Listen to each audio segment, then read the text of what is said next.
नमस्कार दोस्तों, कैसे हैं आप सब लोग। आई होप सो आप सब लोग स्वस्थ होंगे और मस्त होंगे।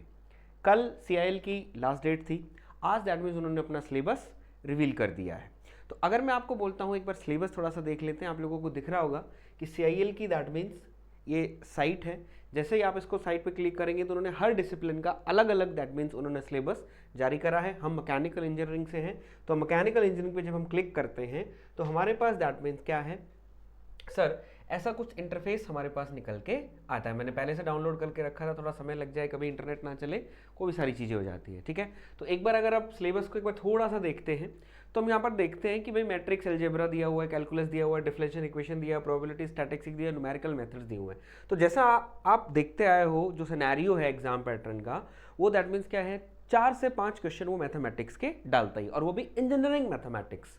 ठीक है, तो इंजीनियरिंग मैथमेटिक्स है, अलग अलग देख लीजिएगा कौन कौन सा कहाँ से क्वेश्चन डालता है, वो आप लोगों को पता है। फिर अगर मैं अपना इंजीनियरिंग कोर इंजीनियरिंग पे चलता हूँ तो इंजीनियरिंग मैकेनिक्स का दिया हुआ है, मैकेनिक्स ऑफ मटेरियल दिया हुआ है, थ्योरी ऑफ मशीन दिया हुआ है, वाइब्रेशन दिया हुआ है, मशीन डिजाइन दिया हुआ है, फ्लूइड मैकेनिक्स, थर्मल साइंस की अगर हम बात करते हैं, हीट ट्रांसफर आप देख सकते हैं, mode of heat transfer, one dimensional heat conduction equation, resistance concept of electrical analogy, जो आपको लोगों को दिया, thermodynamic system and the process properties of pure substance, behaviour of ideal gas and real gases, zero law of thermodynamics, applications दिए हुए हैं, refrigeration air conditioning दिया हुआ है, material manufacturing and industrial engineering, casting, forming, joining, machining.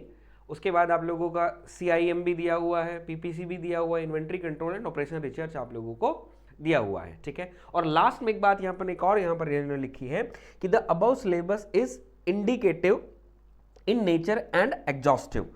तो कहने का मतलब ये कहना चाह रहे हैं कि ये सिलेबस तो इन्होंने मेंशन किया ही किया है, इससे अलग कुछ और भी मैकेनिकल से रिलेटेड है वो हम पूछ सकते हैं, उस पर आप घबराइएगा मत, हम कुछ भी सस्पेंस है आप लोगों के लिए। ठीक है, चलो अब ये सिलेबस देखने के बाद दैट मीन्स आपके मन में थोड़ा सा एक डाउट आ रहा होगा, सर ऐसा सिलेबस तो हम लोगों ने कहीं देखा है, ऐसा सिलेबस तो हम लोगों ने कहीं देखा है। बिल्कुल सही सोच रहे हो, दैट मीन्स ये copy cut copy paste that means किसका है, बोला सर गेट का सिलेबस है। अगर आप गेट के सिलेबस के गो थ्रू अगर होते हैं तो ये गेट का सिलेबस वहां से उठाकर आप लोगों को यहां पर चिपका दिया है। ठीक है, अब गेट का सिलेबस है तो कर ही कह सकते हैं, फॉर्म भी भर दिया तो तैयारी तो करनी है। तो मेरा जो मेन एम था, आप लोगों ने थंबनेल देखा ही है कि जो लेवल होने वाला है एग्जाम का वो कैसा होगा, जो लेवल है वो एग्जाम का कैसा होगा। तो मैं आप लोगों को जैसा बता दूं मेरे बच्चे कि आप लोगों को पता है कि जो एग्जाम है हमारा वो कितने मार्क्स का होता है। बोला सर एग्जाम जो है वो हमारा 200 मार्क्स का होता है, राइट। उसके अंदर आपका 100 नंबर टेक आएगा और 100 नंबर नॉन टेक आएगा। आई थिंक इतना ही होता है। ठीक है, टेक्निकल और नॉन टेक्निकल आपका 100 नंबर का आता है, 200 मार्क्स का आपका पेपर होता है। नेगेटिव मार्किंग आप लोगों की यहां पर होती नहीं है।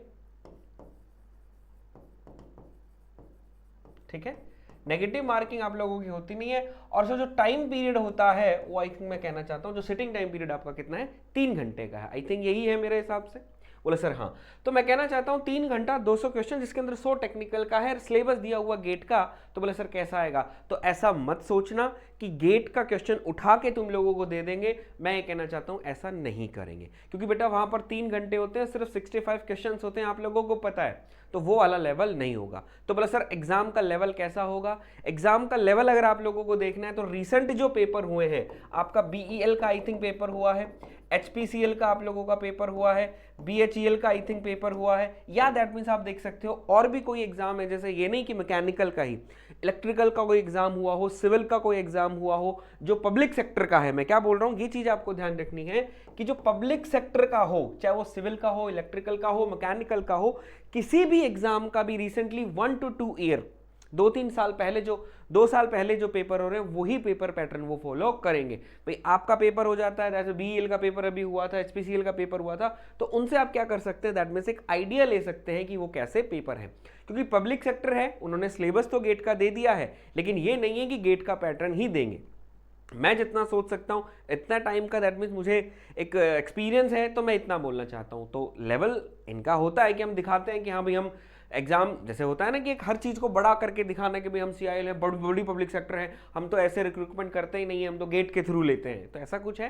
तो एग्जाम का लेवल जो है दैट मीन्स अभी आप देख सकते हैं, कोई भी पब्लिक सेक्टर का जो रिसेंट पेपर हुआ हो उसको थोड़ा सा फॉलो कर लीजिए, देख लीजिए। आप नहीं है तो आपसे रिलेटेड जो भी ब्रांच के हैं, दोस्त होंगे, आपके सहेलियां होंगी, उनसे पूछो कि भाई हाँ किस तरीके का पेपर पैटर्न आया था, वो आप लोगों को हो जाएगा। अगर आप मेरी बोलो कि सर आप बता दो, आपने बनाया कि सर ये एग्जाम का लेवल जो है वो एग्जाम का लेवल कैसा होगा, तो मैं आपको देखो सीधा सीधी एक मैं बात बता देता हूँ कि भाई लेवल जो पहले जो लेवल आता था, जो 2019 के अंदर जो पेपर का जो लेवल था, इसे प्रीवियस ईयर की बात करूं तो वो लेवल जो था वो लल्लू लेवल था, वो लेवल वन लाइनर के क्वेश्चन थे। तो भाई वो लेवल तो तुम बिल्कुल मान के मत चलना कि भाई ये आएगा। दूसरा बोला सर डिफिकल्टी लेवल, अगर गेट के पेपर के हिसाब से देखें तो बोला सर गेट का डिफिकल्टी लेवल है, वो डिफिकल्टी लेवल भी नहीं होगा। तो पेपर जो है वो आपको मैं कह दूंगा इजी तो नहीं, हम लोग कह सकते हैं मॉडरेट टू डिफिकल्ट के आसपास हमारा वो घूमता रहेगा। तो लेवल जो बनने वाला है वो मॉडरेट होगा। कुछ क्वेश्चंस ऐसे होंगे जो आप आसानी से निकाल पाएंगे, कुछ क्वेश्चंस जो ऐसे होंगे जिनमें आप लोगों को ट्रिक लगेगी, थोड़ी सी मेहनत आप लोगों को करनी पड़ेगी, थोड़ा सा पेपर पेन चलाना पड़ेगा। दैट मींस मैं यहां तक कह सकता हूं जैसे गेट जो है वो आप लोगों की न्यूमेरिकल एबिलिटी बेसिकली आप लोगों की वो चेक करता है। तो हो सकता है कि भाई उन्होंने क्या कर दे, दैट मीन्स थोड़ा सा न्यूमेरिकल का पोर्शन थोड़ा सा बढ़ाकर जो थ्योरी का हमारा पार्ट है उसको क्या कर दे, थोड़ा सा डिक्रीज कर सकता है। मैं इतना बोल सकता हूं कि लेवल जो होगा पेपर का वो मॉडरेट पेपर का लेवल होगा। न्यूमेरिकल एबिलिटी हो सकती है कि आपको वो थोड़े क्या दे, न्यूमेरिकल डाल दे, और दैट मीन्स थ्योरी का पार्ट वो थोड़ा सा कम कर दे। लेकिन ये ध्यान रखना वन लाइनर जो क्वेश्चन आप सोच के जा रहे थे कि भाई 2019 के हिसाब से मैं देखता हूं कि उस हिसाब से मैं पेपर होगा, तो वैसा पेपर नहीं होने वाला है। एग्जाम का लेवल अच्छा खासा लेवल वो देंगे, डिफिकल्ट नहीं, मॉडरेट टू डिफिकल्ट जाएंगे। कुछ क्वेश्चन डिफिकल्ट होंगे तो वो सबके लिए ही होंगे, आप लोगों के लिए नहीं होंगे। तो दैट मीन्स मैंने थोड़ा सा न्यूमेरिकल पे थोड़ा फोकस कर लीजिएगा, न्यूमेरिकल्स के फॉर्मूला वगैरह थोड़ा देख लीजिएगा। सो हो सकता है कि दैट मीन्स आप लोगों को कैलकुलेशन वहां पर करनी पड़े। बाकी दैट मीन्स थ्योरी आप लोगों को पढ़ना है, जहां से पढ़ रहे हैं आप वहां से पढ़ते रहिए। तो ऐसी ही करंट अपडेट्स जानने के लिए चैनल को सब्सक्राइब नहीं किया है तो चैनल को सब्सक्राइब जरूर कर लेंगे और वीडियो को शेयर जरूर करेंगे। Thank you so much.